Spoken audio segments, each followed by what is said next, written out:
key elemennya adalah kebersihan dari baja itu sendiri, sehingga kita bisa mendapatkan elongation yang lebih baik dari ini. Makanya yang ada di SNI itu karena dipakai dari scrap, maka elongationnya itu lebih rendah sedikit dibandingkan dengan produk kita yang memakai iron ore, jadi itu ada iron making, kemudian steel making yang tadi diceritakan Pak Ari. Di situ tidak ada trace elemennya sangat rendah ya, jadi seperti nikel, copper, chrome, di mana itu menambah dari yield strength. Jadi itu murni daripada karbon dan manganis alloynya. Namun di prosesnya itu kita menggunakan quenching and tempering sehingga terbentuk martensite, bainite dan pearlite, sehingga baja tulangan beton tersebut itu cukup istilahnya itu liat ya, jadi tidak mudah putus, memenuhi persyaratan daripada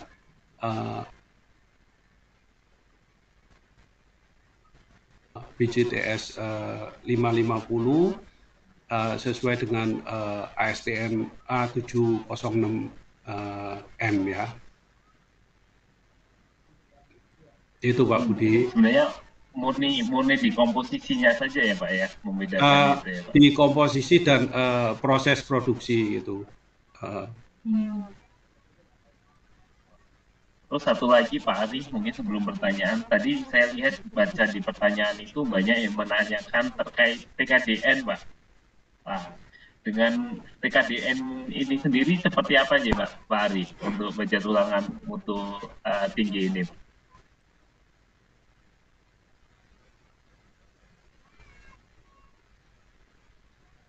Terima kasih Pak Budi. Jadi kalau TKDN ini memang menjadi suatu hal yang dilematis ya bagi kami. TKDN kami itu masih 14,53% Pak, terus terang. Sementara kalau dari unsur produksi billet atau baja atau bahan baku itu di posisi 90% Pak. Nah cuma permasalahannya kami itu bahan baku yang kami pakai ya itu adalah tadi yang blast furnace Pak. Jadi sesuai dengan rekomendasi Kementerian PUPR bahwa induction itu kan tidak boleh. Nah, produsen blast furnace di Indonesia ini saat ini yang cukup besar itu hanya di Dexin Pak, di Morowali. Nah, ini memang kadang meskipun dia cukup besar, tapi mungkin karena juga kemungkinan ya, mungkin dia harus ekspor untuk kebutuhan di China dan sebagainya, sehingga kadang kita nggak dapat slot. Nah, akhirnya kita harus beli dari ekspor, Pak. Jadi ini memang bulan depan kami akan kedatangan dari Dexin kira-kira 5.000 ton. Tapi berikutnya belum dapat slot sehingga saat ini, tapi Dexin pun itu bahan bakunya, iron ore-nya itu, biji besinya, dia impor dari Australia. Nah, jadi ini memang yang menjadi dilema. Sebenarnya kalau kami itu bisa mendapatkan bahan baku itu dari dalam negeri, kami itu lebih senang, Pak. Karena apa? Karena kalau kami beli di impor, itu risikonya lebih tinggi. Lebih tinggi maksudnya segini. Jadi ketika kita mengeluarkan LC, letter of credit untuk pembelian bahan baku gitu ya, itu kapal yang sudah di loading, jadi bilet yang sudah di loading ke kapal itu dengan mengirimkan shipping dokumen dan kepada bank clear and clean gitu ya, itu 5 hari duit kami itu cair Pak. Bukan duit kami, utang kami, saya utang di bank, kami utang di bank itu 5 hari cair. Sementara pengiriman dari kapal berangkat sampai dengan pabrikan di Surabaya Pak, itu bisa 15 sampai 20 hari. Jadi kapal masih di perjalanan, itu duit kami itu udah diambil sama yang beli. Lah ini kan kalau kita menggunakan apa namanya bahan baku dari dalam negeri, itu fasilitas namanya SKBDN, surat kredit juga, tapi dalam negeri SKBDN. Lah itu kalau SKBDN itu Pak, barang datang, kami inspeksi, tes macam-macam, kami BAST, berita acara serah terima barang, baru kami bayar Pak. Nah ini sebenarnya kalau ada dalam negeri itu yang bisa memproduksi bilet dengan apa namanya kapasitas ya yang besar, yang bagus gitu ya, itu kami sangat senang Pak. Yang ini memang agak beda kalau sebenarnya di Malaysia itu di daerah Kuala Trengganu itu ada investasi dari China Pak, namanya Eastern Steel. Sekarang ini berapa Pak? Nambah kapasitasnya Pak Ri? 1 juta ton per apa Pak Ri? 1,7 juta ton menjadi 3,5 juta ton Pak Ari. Per tahun ya, itu ya, Pak. Jadi 3,5 juta ton itu di Malaysia Pak. Di Malaysia, jadi di Malaysia ada, di Thailand ada, di Vietnam ada gitu ya. Jadi, nah Indonesia ini masih kurang gitu. Saya kalau ada produsen yang bisa mensuplai itu di dalam negeri itu sangat membantu kita. Dan pertama TKDN jadi naik, yang kedua risiko atas apa tadi? Risiko atas pengiriman itu ya kita itu meskipun kita tahu ya kapal sudah berangkat itu selama belum nyampe itu ya spot jantung juga karena ratusan miliar uang kita itu sudah diambil orang gitu. Iya, gitu Pak Budi. Ya ini yang kita kalau kapalnya sampaikan ke balik kanan pusing juga ya Pak. Terkait ini Pak. Ya, baik Kementerian PUPR, baik atau mungkin karena ini nih Pak, itu Pak. Terima kasih Pak. Atau mungkin karena ekosistem terkait dengan baja mutu tinggi itu masih belum terbentuk gitu, jadinya orang mau ini belum invest untuk di sana masih belum gitu ya Pak. Enggak Pak, jadi sebenarnya ketika baja 420B itu pun juga yang memiliki fasilitas elektrik arc furnace, kemudian ladder refining furnace itu hanya sedikit Pak. Sedikit dan kapasitasnya sedikit. Mungkin untuk kalau produsen lain itu ya mungkin seperti Master Steel, Interworld, terus kemudian Cakra itu punya, cuma kapasitasnya kecil. Jadi untuk kebutuhan dia sendiri gitu. Nah sementara yang besar yang bisa dia jual ke yang lain itu Dexin Pak, baru Dexin. Yang banyak di tempat kita itu ya tadi induction tadi yang model lebur atau cetak itu Pak. Mungkin menyambung TKDN ini Pak, ada pertanyaan cukup menarik ini Pak dari Pak Eri Putra Pak. Nah, kalau TKDN-nya masih baru 14%, kira-kira strategi apa yang akan dilakukan Birawa untuk meningkatkan nilai TKDN semaksimal mungkin, mengingat saat ini ada aturan pemerintah yang mengenakan denda TKDN jika tidak dicapai. Denda TKDN maksimal 15%. Nah, ya itu Pak. Sayang saja kalau nilai TKDN-nya tidak bisa dimaksimalkan. Ya. Jadi mungkin untuk menjawab pertanyaan ini adalah kami itu mempunyai asosiasi produsen baja tulangan namanya IISIA Pak. IISIA inilah yang menyuarakan kesulitan anggotanya. Jadi kalau dulu IISIA ini diketuai oleh Pak Silmi Karim, beliau itu kan Direktur Utama Krakatau Steel, tapi sekarang menjadi Dirjen Imigrasi. Tapi sekarang Krakatau Steel pun juga masih menjadi ketua ISIA. Jadi melalui asosiasi ini kami menyampaikan kepada stakeholder, dalam ini mungkin pemerintah, bahwa ini loh kondisi kami, ada aturan di Kementerian PUPR bahwa bilet yang direkomendasikan itu hanya electric arc furnace, kemudian basic oxygen dan open heart gitu, itu kan aturan di dalam dalam surat edaran Menteri PUPR, sehingga Yeah. sementara yang bisa mensuplai bilet dengan proses pengolahan seperti ini tadi ini terbatas. Jadi kalau sementara kan kami harus produksi terus nih. Kalau kami tidak tersuplai bagaimana Yeah. lagi lah. Ini Yeah. kami suarakan melalui kementeri IISIA supaya itu bisa sampai kepada pemerintah, dan juga memang kami juga beberapa kali mengajukan surat permohonan untuk Zoom meeting gitu ya, audiensi seperti ini Pak, kondisi kami khususnya di baca tulangan.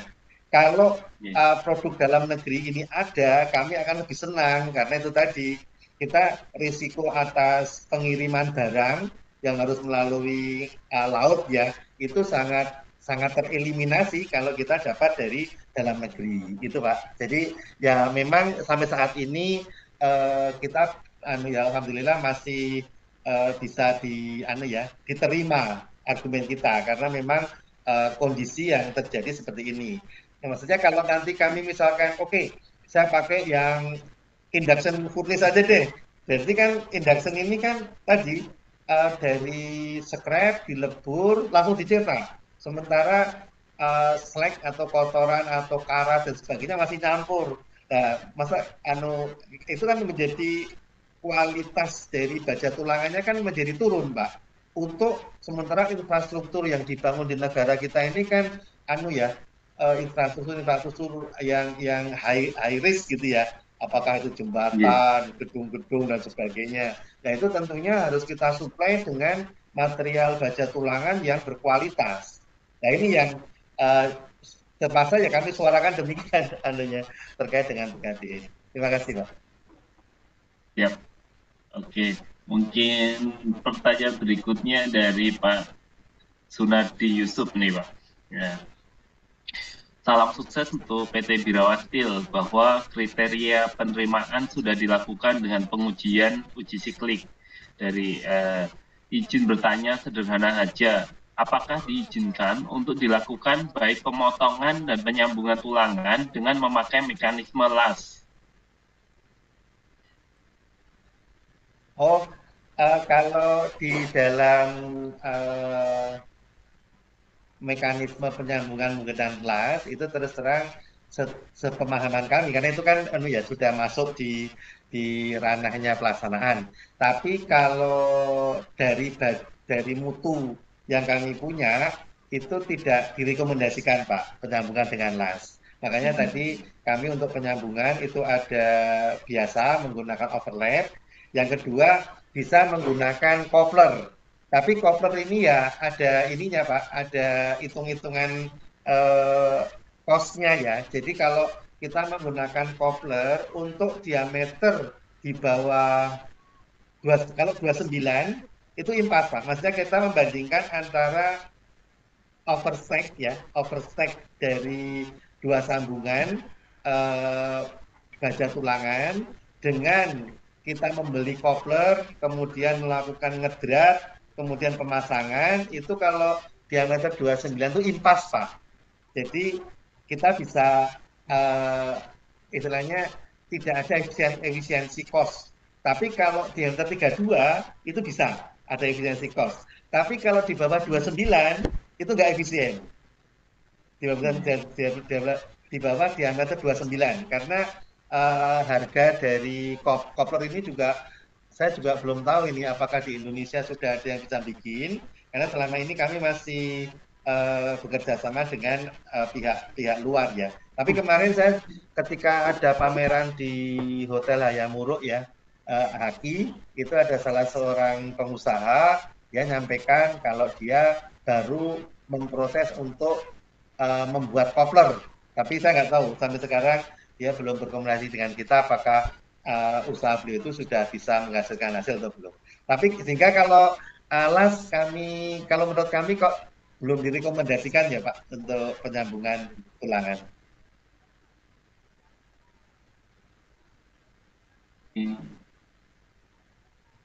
Ini kemudian pertanyaan berikutnya dari Pak Samsul.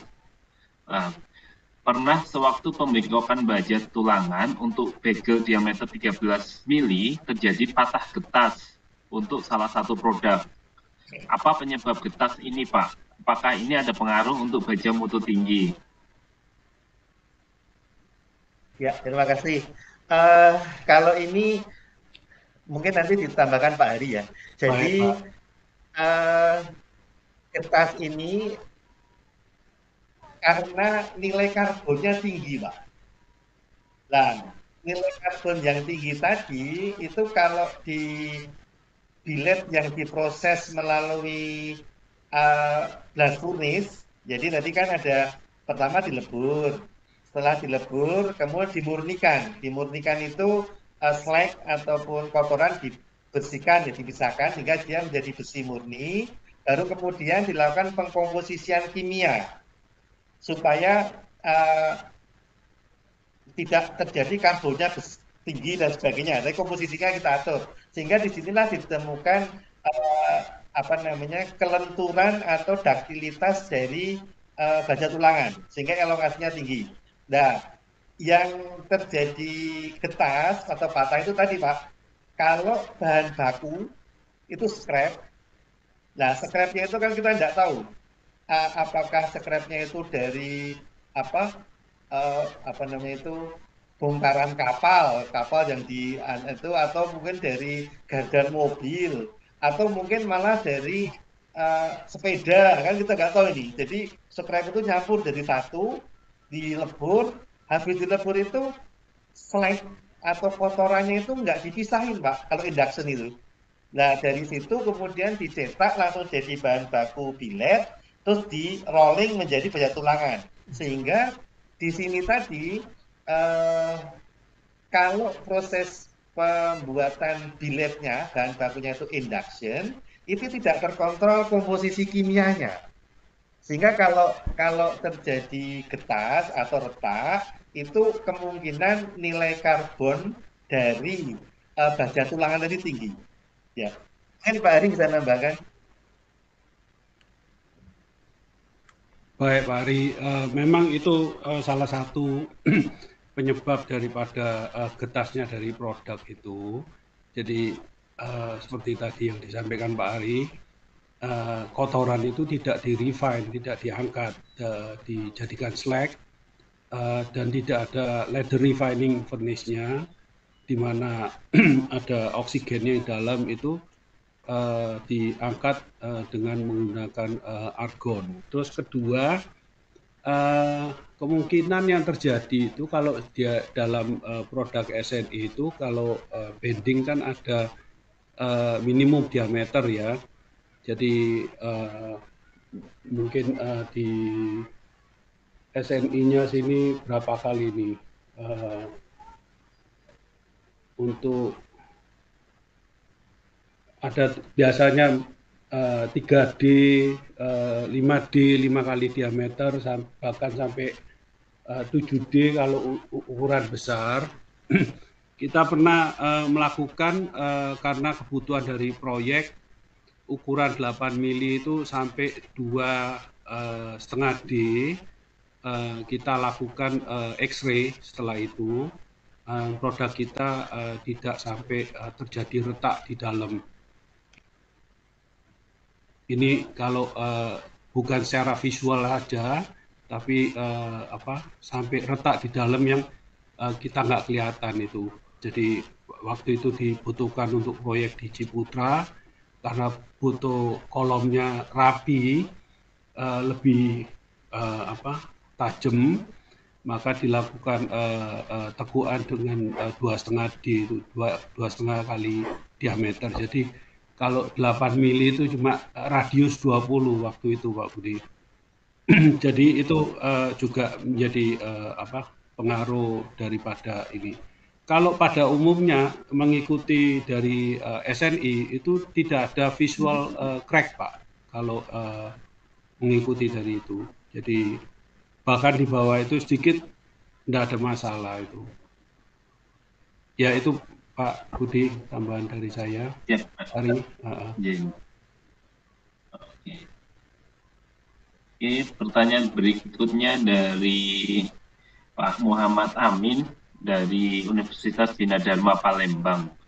Nah, tapi ini sebenarnya sudah ada beberapa pertanyaan sudah dijawab nih Pak, nomor 2, nomor 3 gitu ya. Mungkin pertanyaan yang pertama, apakah baja tulangan mutu tinggi BJTS 550 ini sudah SNI, Pak? Kalau BJTS 550 ini sudah SNI, Pak Budi. Jadi SNI 2052 tahun 2017 itu bahkan mengakomodasi sampai BJTS 700. Tapi kalau di SNI ini Pak, di SNI 2847 itu Pak, untuk struktur apa namanya? Itu untuk konkretnya Pak. Untuk betonnya. Di tulangan di sana nggak disampaikan juga ya? Ya, pertanyaannya ini SNI-nya kalau di bajanya sudah ada, namun di betonnya belum. Makanya kemarin kita melakukan sampai uji bukan bonding saja, tapi sikliknya juga. Maka kita lakukan di lab ITB kemarin itu. Oke, kalau untuk yang 2-3 ini tadi sudah disampaikan di dalam materi ya. Ini dari Bu Dwi Emily Sayani. Nah, ini kenapa ya Pak harga besi dari Cina bisa lebih murah? Apakah harga besi di Birawa bisa bersaing dengan produk Cina tersebut? Ya, ini kalau ini mohon maaf, ini mungkin bukan produk Cina ya, tapi mungkin besi retail gitu ya Pak ya. Retail aja ya, karena produk Cina itu kan kita nggak tahu yang mana sebenarnya. Mungkin produk-produk retail lah ya. Jadi kalau di mungkin yang induction furnace Pak Ari. Nah ya makanya ini kan retail itu yang pertama